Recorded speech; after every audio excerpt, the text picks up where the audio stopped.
Samantala, makabuluhan ng World Environment Day kung saan mahigit 100 miyembro ng Green Moms ang dumalo at ipinahayag ang kanilang pagtutol sa dumaraming genetically modified rice sa pamilihan. Para sa detalye, balitaan mo kami Julius Di Samburo.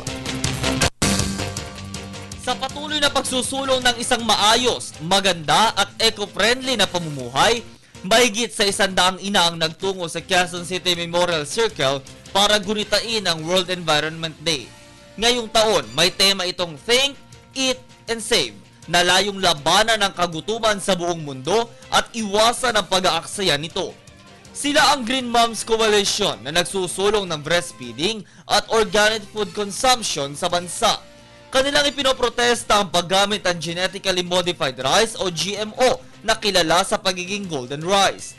Sa naging pahayag ng kanilang convener Velvet Rojas, tanging mga organic food lamang at pagkaing natural tulad ng breast milk ang nakapagbibigay sustansya sa mga bata. Ayon sa mga datos na aming nakalap, ang golden rice ay isang bagong developed na bigas na maaaring magbigay ng beta-carotene, source ng vitamin A. Pero batay sa International Rice Research Institute, nakikipagtulungan sila sa iba't ibang organisasyon sa buong mundo para i-develop pa ito at maging dahilan para matapos ang vitamin A deficiency di lamang sa Pilipinas kundi sa Bangladesh. Banggit naman ng UN Food and Agriculture Organization na sa mahigit 1.3 bilyong tonelada ng pagkain ang nasasayang kada taon.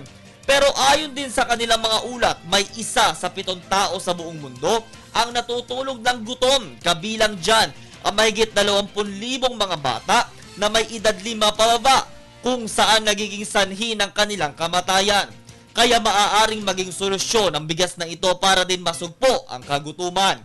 Agad din naman itong kinontra ng Green Moms. Tama nga't solusyon ito sa vitamin A deficiency, pero ginagamit lamang itong feeding trials lalo na sa mga developing country.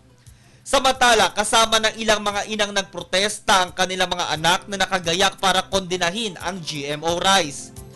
Sa kasalukuyan, dito sa ating bansa, patuloy na nilalabanan ng kasalukuyang administrasyon ng kahirapan at kagutuman batay na din sa atas ni Pangulong Benigno Simeon Aquino III.